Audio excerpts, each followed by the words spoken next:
दोस्तों, हम सब जानते हैं कि रशिया ने यूक्रेन के ऊपर हमला कर दिया है और ये पूरी दुनिया के लिए एक बहुत ही बड़ा चिंता का विषय बना हुआ है। ऐसे में सबसे बड़ी जो चिंता की बात है वो ये कि रशिया के द्वारा यूक्रेन में सिविलियंस को भी अटैक किया जा रहा है। हमें खबरें देखने को मिल रही हैं जहां पर हम देख रहे हैं कि बहुत सारी रेजिडेंशियल बिल्डिंग्स को भी यहां पे रशिया की मिसाइल्स के द्वारा यूक्रेन में अटैक किया जा रहा है। साथ ही में हमें यह भी पता चल रहा है कि सैकड़ों की तादाद में सिविलियंस की यहां पर मृत्यु हो रही है और यह भी देखने को मिल रहा है कि हजारों की तादाद में सिविलियंस जो हैं वो यूक्रेन में घायल होना शुरू हो गए हैं। ऐसे में इन सिविलियंस में बच्चे भी आ जाते हैं, बुजुर्ग भी आ जाते हैं, महिलाएं भी आ गई एवं पुरुष भी आ गए। इसीलिए यहाँ पर आरोप रशिया के ऊपर लगाया जा रहा है कि रशिया जो है वो वॉर क्राइम्स में इंडल्ज हो रहा है, यानी कि वॉर क्राइम्स कमिट कर रहा है। आज की अपनी वीडियो में हम यही समझेंगे कि क्या होते हैं वॉर क्राइम्स, किन किन कानूनों को तोड़ा जा रहा है रशिया के द्वारा एंड क्या कानून है जो रेगुलेट करते हैं दो देशों के बीच में होने वाले युद्ध को। So welcome to study IQ, my name is Chand Kuba and let's begin with the video. सबसे पहले तो हम ये समझ लेते हैं कि वॉर क्राइम्स कहा किसे जाता है। देखिए भाई, जब हम महाभारत की स्टोरी सुनते हैं तो उसमें हमें सुनने को मिलता है कि जब दोनों ग्रुप्स के बीच में यहाँ पर युद्ध हो रहा था तो वहां पर कुछ रूल्स एंड रेगुलेशन को फॉलो किया जाता था। जैसे कि सूर्यास्त होने के बाद युद्ध को रोक दिया जाता था, सूर्योदय होने पर यानी कि सनराइज होने पर यहाँ पर क्या होता था, युद्ध को दोबारा शुरू किया जाता था। ऐसे में आज की डेट में भी कुछ रूल्स एंड रेगुलेशंस हैं, कुछ इंटरनेशनल लॉज हैं, कुछ अंतर्राष्ट्रीय कानून हैं जो कि यहाँ पर फॉलो करने होते हैं उन देशों को जो कि आपस में युद्ध लड़ रहे होते हैं। अब अगर इन जो कानून है, जो ये इंटरनेशनल लॉज हैं, अगर इनको फॉलो नहीं किया जाता है तो ये वॉर क्राइम्स का रूप ले लेते हैं, यानी कि जो भी एक्शन आप इन कानूनों को तोड़कर करते हैं वो वॉर क्राइम कहलाते हैं। फॉर एग्जाम्पल, हमें देखने को मिलता है कि these are those war crimes are those cruel acts done during the war times in contravention to the international law, जैसे कि विलफुल किलिंग्स। देखिए दोस्तों, एक देश के सैनिक दूसरे देश के सैनिकों को मारते हैं क्योंकि इन दोनों में आपस में युद्ध चल रहा होता है एंड एक देश को दूसरे देश को यहाँ पर सप्रेस करना होता है, लेकिन यहाँ पर सिविलियंस का कोई रोल नहीं होता है। तो जब भी किसी सिविलियन को मारा जाता है तो ये वॉर क्राइम कहलाता है। साथ ही में अगर ऐसे सैनिकों को भी मारा जाता है जो कि घायल हो चुके हैं और लड़ने की यहाँ पर हालत में नहीं है तो वो भी यहाँ पर क्या कहलाएगा, वॉर क्राइम की कैटेगरी में आ जाएगा। साथ ही में जब दूसरे लोगों को यहाँ पर सिविलियंस को या फिर घायल सैनिकों को जब यहाँ पर टॉर्चर किया जाता है वो भी यहाँ पर वॉर क्राइम कहलाता है। साथ ही में जब आप दूसरे देश के लोगों की प्रॉपर्टी का नुकसान करते हो, मान लीजिए एक देश की आर्मी है जो कि दूसरे देश की आर्मी से लड़ रही है, तो स्वाभाविक है ये दोनों आर्मीज एक दूसरे के टैंक्स को, एक दूसरे की जो आर्मी से जुड़ी हुई प्रॉपर्टीज हैं उनको यहाँ पर खत्म करेंगे, यहाँ पर डिस्ट्रॉय करेंगे। लेकिन यहाँ पर एक सिविलियन की गाड़ी का एक रशिया के टैंक के साथ क्या मुकाबला हो सकता है। लेकिन हमें जो वीडियोस देखने को मिल रही हैं वो ये कि रशिया के टैंक्स सिविलियंस की जो गाड़ियां हैं यूक्रेन में उनको भी यहाँ पर रौंद रहे हैं, उनको भी यहाँ पर कुचल रहे हैं। सो जब भी ऐसा होता है कि जो रिक्वायर्ड प्रॉपर्टी नहीं है और उसको भी यहाँ पर डिस्ट्रॉय किया जाता है तो वो भी यहाँ पर वॉर क्राइम की कैटेगरी में आ जाता है। इसी तरह से इनह्यूमेन बिहेवियर करना, बायोलॉजिकल वॉरफेयर में इंडल्ज होना, यानी कि बायोलॉजिकल हथियारों से यहाँ पर हमला करना दूसरे देश के लोगों के ऊपर, ये सभी भी वॉर क्राइम में आ जाएगा। साथ ही में किसी को हॉस्टेज बनाना भी यहाँ पर वॉर क्राइम में आ जाता है। ऐसे में हमें देखने को मिलता है कि भाई, जैसे कि हमने अभी भी कहा कि भाई कुछ बेसिक रूल्स एंड रेगुलेशंस होते हैं जिनको तोड़ना अपने आप में वॉर क्राइम बन जाता है। अब क्या है वो बेसिक रूल्स एंड रेगुलेशंस जो कि इंटरनेशनल लेवल पर बनाए गए हैं और जो कि हमारे दो देशों के बीच की लड़ाई को यहाँ पर रेगुलेट करते हैं, वो आज की वीडियो में हम समझते हैं। सबसे पहले तो हमें ये समझ लेना चाहिए कि देखिए, there are two bodies of law at international level. दो तरह के कानून होते हैं इंटरनेशनल लेवल पर। एक होते हैं जी इंटरनेशनल ह्यूमैनिटेरियन लॉज एंड दूसरे होते हैं international human rights. So international human rights तो हम अक्सर अपनी जो आम जिंदगी है उसमें बात करते हैं। इंटरनेशनल ह्यूमन राइट्स की अगर हम बात करें तो ये वो बेसिक लॉज होते हैं या वो बेसिक राइट्स होते हैं जो कि मेरी रिक्वायरमेंट है, मेरी लाइफ की रिक्वायरमेंट है। जैसे right to speech and expression हो गया, या फिर right to life and liberty हो गया, राइट टू मूवमेंट हो गया। सो हर देश को इन कानूनों को प्रोवाइड करना होता है, इन राइट्स को प्रोवाइड करना होता है अपने देश के लोगों को। इंटरनेशनल ह्यूमैनिटेरियन लॉज की जब बात होती है तो ये वो कानून होते हैं या वो अधिकार होते हैं जो सिविलियंस को मिलते हैं या फिर जो सैनिक होते हैं उनको मिलते हैं जो कि युद्ध लड़ रहे होते हैं। यानी कि इंटरनेशनल ह्यूमैनिटेरियन लॉज कौन से हो गए, ये वो कानून हो गए जो कि दो देशों की आपस की चल रही लड़ाई को रेगुलेट करते हैं। फॉर एग्जाम्पल हम देखते हैं कि जब दो देशों के बीच में लड़ाई हो रही होती है तो यहाँ पर जैसे कि अभी हमने कहा कि एक देश के जो सैनिक हैं वो दूसरे देश के सिविलियंस को नहीं मारेंगे। अब ये जो कानून यहाँ पर बता रहा है कि एक देश के सैनिक दूसरे देश के सिविलियंस को नहीं मारेंगे, ये आ गए जी इंटरनेशनल ह्यूमैनिटेरियन लॉज की कैटेगरी में। So basically international humanitarian laws क्या होते हैं? These applies in armed conflict, while human rights जो होते हैं वो अप्लाई करते हैं पीस टाइम में भी एंड वॉर टाइम में भी। इंटरनेशनल ह्यूमैनिटेरियन लॉज जो हैं वो क्या हैं? These are the basic bodies of laws, these are the basic bodies of rules and regulations which regulate the conflict between two countries। अब एक चीज हमें और यहाँ पर समझ लेनी चाहिए कि किसी भी देश से ये उम्मीद की जाती है कि वो अपने पहले तो अपने देश में इंटरनेशनल ह्यूमैनिटेरियन लॉ से जुड़े हुए कानून लेकर आए। दूसरी बात ये कि वो अपनी सेना को भी इसमें ट्रेन करे, यानी कि कोई भी देश अपनी सेना को ये बताकर रखे कि भाई जब भी हमारा किसी दूसरे देश के साथ युद्ध होगा तो आप उस देश के सिविलियंस को जाकर नहीं मारोगे, आप उस देश के जो सरेंडर्ड जो सैनिक हैं उनको नहीं मारोगे, या फिर वहाँ के जो घायल सैनिक हैं उनको भी नहीं मारोगे, या फिर उस देश के लोगों की प्रॉपर्टी को आप डिस्ट्रॉय नहीं करोगे। So basically international humanitarian laws जो होते हैं वो दो देशों के बीच में या दो से अधिक देशों के बीच में जो युद्ध चल रहा होता है उसे यहाँ पर रेगुलेट करते हैं। अब इंटरनेशनल ह्यूमैनिटेरियन लॉज में क्या क्या आ जाता है वो हम यहाँ समझ लेते हैं। सबसे पहले तो हमें यहाँ पर जिनेवा कन्वेंशन देखने को मिलता है। जिनेवा कन्वेंशन के बाद हमें यहाँ पर हेग कन्वेंशन देखने को मिलता है। Convention on rights of children देखने को मिल रहा है। इसी तरह से यहाँ पर कस्टमरी लॉज हो गए and international convention regulating the use of prohibition of certain weapons हो गया। सो ये सभी जो कानून है ये किस में आ जाते हैं? ये इंटरनेशनल ह्यूमैनिटेरियन लॉज का एक फॉर्म है, एक हिस्सा है। इनमें जो सबसे इंपॉर्टेंट है वो है जिनेवा कन्वेंशंस। अब देखिए जिनेवा कन्वेंशंस है क्या?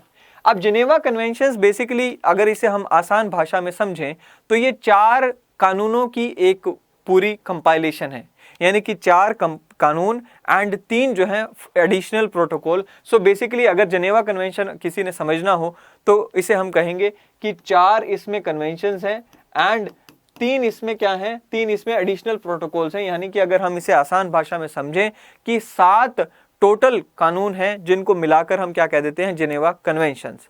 अब ये जिनेवा कन्वेंशंस जो हैं ये सबसे चौथा जो जिनेवा कन्वेंशन आया था ये 1949 में आया था।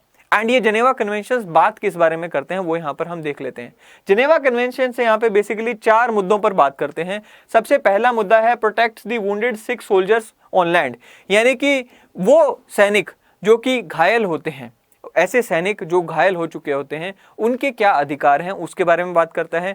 ऐसे सैनिक जो समंदर में घायल होते हैं, जैसे कि नौसेना के सैनिक अगर घायल हुए समंदर में, उनके साथ कैसा व्यवहार होना चाहिए, उनको कैसे ट्रीट करना चाहिए उसके बारे में बात करते हैं। साथ ही में ये बात करते हैं प्रिजनर्स ऑफ वॉर, यानी कि जिन सैनिकों को बंदी बनाया जा चुका है उसके बारे में, उनके क्या अधिकार हैं, उनके साथ कैसी ट्रीटमेंट होनी चाहिए उसके बारे में बात करते हैं। और बात करते हैं सिविलियंस राइट्स की, यानी कि एक देश का जब दूसरे देश से युद्ध हो रहा है तो वहां पे जो आम जनता है दोनों देशों की, उनके साथ कैसा ट्रीटमेंट होना चाहिए उसके बारे में ये बात करता है।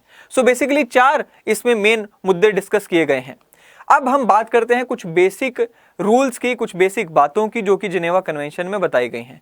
देखिए सबसे पहली बात यहाँ पर क्या बताई गई है? सबसे पहली बात तो ये दैट द जिनेवा कन्वेंशन क्या है? Protects those who are not fighting, यानी कि वो सिविलियन लोग जो युद्ध का हिस्सा नहीं है, एक्टिवली युद्ध में पार्टिसिपेट नहीं कर रहे हैं, उनको यहाँ पर बचाता है।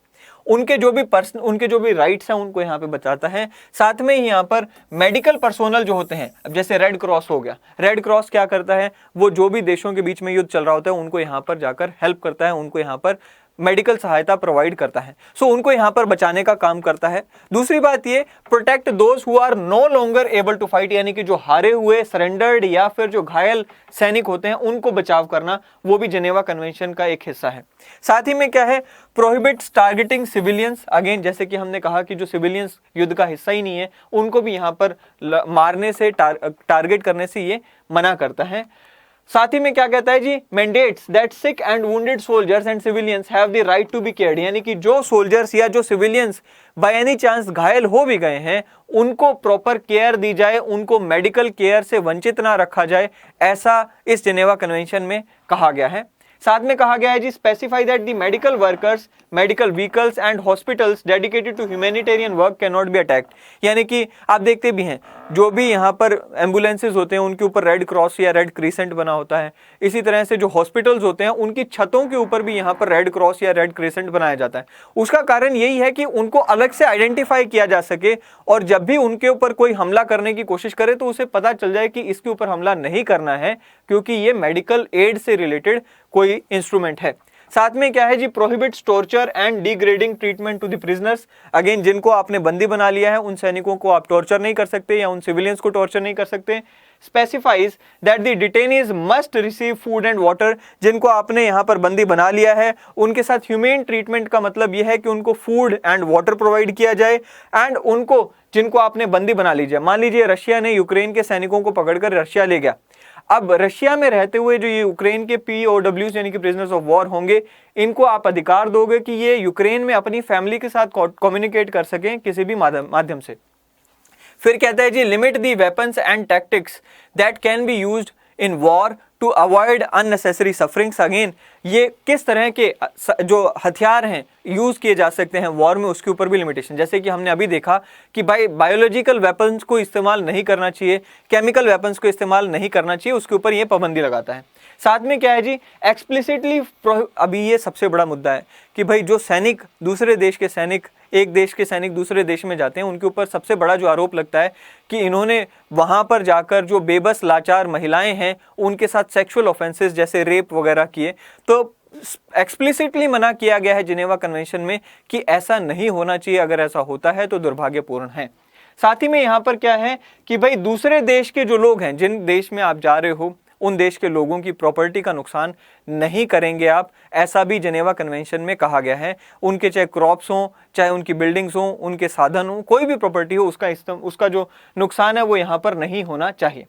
अब इसमें मैंने आपके लिए, जो लोग यहाँ पर एग्जाम्स की तैयारी करते हैं, उनके लिए मैंने ये चारों जिनेवा कन्वेंशंस के लिए 2-2 पॉइंट्स आपके लिए लेकर आया हूँ, ताकि कोई भी एग्जाम में आपको पता हो कि जिनेवा कन्वेंशंस में क्या कहा गया।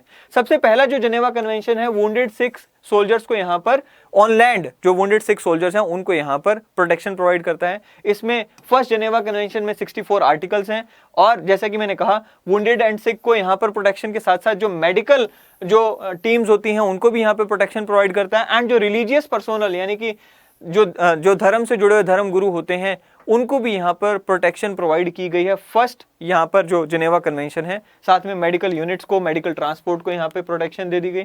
सेकंड जिनेवा कन्वेंशन जो है, it talks about the protection of wounded sick shipwrecked military personnel, जो कि एट सी होते हैं, यानी कि जो समुद्री जहाजों में यहाँ पर घायल होते हैं, नौसेना के जो व्यक्ति होते हैं, उनको प्रोटेक्शन देने की बात करता है। तो इसके आप पढ़ सकते हैं कि कन्वेंशन जो है, हेग कन्वेंशन 1907 को रिप्लेस करके लाया गया था, and it has 63 articles specifically applicable to war at sea. So basically यहाँ पर जो वॉर एट सी है उसको रेगुलेट करता हुआ ये second Geneva convention. Third Geneva convention किससे जुड़ा हुआ है? Prisoners of war. Third Geneva convention जो है उसमें 143 आर्टिकल्स हैं। एंड अगेन क्या होंगी प्रिजनर्स ऑफ वॉर को, यानी कि जिन सैनिकों को आपने बंदी बना लिया, जो युद्ध सैनिक है उनको आपने बंदी बना लिया, अब उनके साथ कैसा ट्रीटमेंट होगा? उनके साथ फेयर ट्रीटमेंट होना चाहिए, उनके बेसिक अधिकारों का यहाँ पर हनन नहीं होना चाहिए, उनको यहाँ पे टॉर्चर नहीं करोगे, खाना दोगे, जो पानी है वो दोगे, एंड उनको अधिकार दोगे कि वो अपनी फैमिलीज के साथ कम्युनिकेट कर सकें, अपने देश के लोगों के साथ कम्युनिकेट कर सकें। बेसिकली ये कुछ यहाँ पर बातें इसमें कही गई हैं। फिर आता है जी फोर्थ जिनेवा कन्वेंशन, जो कि सबसे इंपॉर्टेंट माना जा रहा है, जो कि आज की हमारी वीडियो का विषय भी है। दैट इज कि जो सिविलियंस हैं, जो आम जनता है, जिनका कोई कसूर नहीं है, उनके भी अधिकारों का जो हनन नहीं होना चाहिए, उनके भी अधिकारों की रक्षा होनी चाहिए। सो बेसिकली वो हमें अगेन फोर्थ जिनेवा जो कन्वेंशन है ये 1949 में आया था। क्यों आया था? क्योंकि हमें देखने को मिला कि भाई वर्ल्ड वॉर 2 में बहुत ही ज्यादा यहाँ पे सिविलियंस की जान माल का नुकसान हुआ था, तो उससे इंस्पिरेशन लेते हुए कि दोबारा ये रिपीट ना हो, तो फोर्थ जिनेवा कन्वेंशन लाया गया था। एंड इसमें हमें देखने को मिलता है कि भाई 159 आर्टिकल्स हैं, and it spell out the obligation of the occupying power vis a vis the civilian population and contain the detailed provisions on humanitarian relief for the population in occupied territory. यानी कि अगर एक देश के लोग या एक देश के सैनिक दूसरे देश के ऊपर कब्जा कर लेते हैं, तो दूसरे देश के ऊपर, जिसके ऊपर कब्जा हुआ है, वहां के जो सिविलियंस हैं उनके साथ कैसा बर्ताव होगा, उसको रेगुलेट किया गया है फोर्थ जिनेवा कन्वेंशन में। अब एक चीज और यहां पर कही गई है, वो ये कि भाई every state is bound by the treaties to in under the legal obligation to search for and prosecute those in its territory suspected of committing these such war crimes। देखिए, जिनेवा कन्वेंशन की एक और खासियत ये है कि जो भी व्यक्ति, आप मान लीजिए हम दो देशों के बीच में युद्ध हुआ, रशिया एंड यूक्रेन के बीच में युद्ध हुआ, युद्ध खत्म भी हो गया, अब दोनों देशों की जिम्मेवारी बनती है कि ये अपने अपने देश में ढूंढें उन व्यक्तियों को, उन सैनिकों को, उन कमांडर्स को जिन्होंने वॉर क्राइम्स को कमिट किया है। यानी कि जब युद्ध चल रहा था उस समय में वॉर क्राइम्स को कमिट करने वाले लोगों को हर देश की जिम्मेवारी है वो ढूंढे एंड उन्हें यहाँ पर सजा तक पहुँचाएं। वो यहाँ पर दोनों देशों के ऊपर ये एक जिम्मेवारी दी गई है। The state may hand the suspect over to the another state और an international tribunal for trial, या तो वो खुद सजा दें या फिर किसी इंटरनेशनल ट्रिब्यूनल को सजा के लिए भी भेज सकते हैं, यानी कि वो अपने आप। अब एक आखिरी कंसेप्ट जो हमें यहाँ पे पता होना चाहिए वो है जी प्रोटेक्टिंग पावर का। क्या होती है प्रोटेक्टिंग पावर? बेसिकली ये थर्ड न्यूट्रल देश होता है। देखिए, दो देशों के बीच में लड़ाई चल रही है, मान लीजिए रशिया एंड यूक्रेन के बीच में लड़ाई चल रही है। अब इसमें इंडिया जो है वो न्यूट्रल रोल प्ले करने की कोशिश कर रहा है। अब इंडिया क्या कर सकता है? यहाँ पर एक प्रोटेक्टिंग पावर का रोल प्ले कर सकता है according to Geneva convention. Protecting power क्या होगी? प्रोटेक्टिंग पावर एक ऐसा देश होता है जो एनफोर्स करवाएगा जिनेवा कन्वेंशन को, यानी कि एनफोर्समेंट की जिम्मेवारी किसकी हो जाएगी? प्रोटेक्टिंग पावर की। अब प्रोटेक्टिंग पावर क्या करेगी? सबसे पहले तो प्रोटेक्टिंग पावर या जो भी देश यहां पर प्रोटेक्टिंग पावर का रोल निभाएगा वो यहां पर not taking part in the armed conflict, जैसे कि मैंने कहा न्यूट्रल है, एंड वो यहां पर क्या करेगा? Look after the interest of the state that is a party to the conflict. यानी कि ये जो दोनों पार्टीज जो कि आपस में लड़ रही हैं, इन दोनों के जो इंटरेस्ट है उनका हित देखेगा। दूसरी बात ये, protecting power is mediator enabling the flow of communication between the parties to the conflict. दोनों देशों के बीच में एक कम्युनिकेशन चैनल का रोल निभाएगा एंड ये भी देखेगा that monitors the implementation of these convention, यानी कि जो भी जिनेवा कन्वेंशन है ये फुलफिल किए जा रहे हैं, इसको भी यहाँ पर ये कोशिश करेगा कि फुलफिल हो, कोई इसमें कमी ना रह जाए। साथ ही में protecting power must act as an advocate for the prisoners, the wounded and civilians. यानी कि जो प्रोटेक्टिंग पावर है वो ये कोशिश करेगा जो सिविलियंस हैं, जो वुंडेड हैं, इन सब का ध्यान रखा जाए, इनके हितों के लिए आवाज उठाएगा। दोनों देशों की आर्मीज को यहाँ पर इनके हितों का ध्यान रखने का आह्वान करेगा। सो बेसिकली ये है जिनेवा कन्वेंशन, जिसको तोड़ने का आरोप जो है रशिया के ऊपर आज लग रहा है। आई होप कि जिनेवा कन्वेंशन के रूल्स एंड रेगुलेशंस आपको समझ आए होंगे एंड आपको समझ आया होगा कि वॉर क्राइम्स क्या होते हैं। फिर मिलेंगे अगली बार एक और वीडियो के साथ। Till then thank you and have a great day ahead.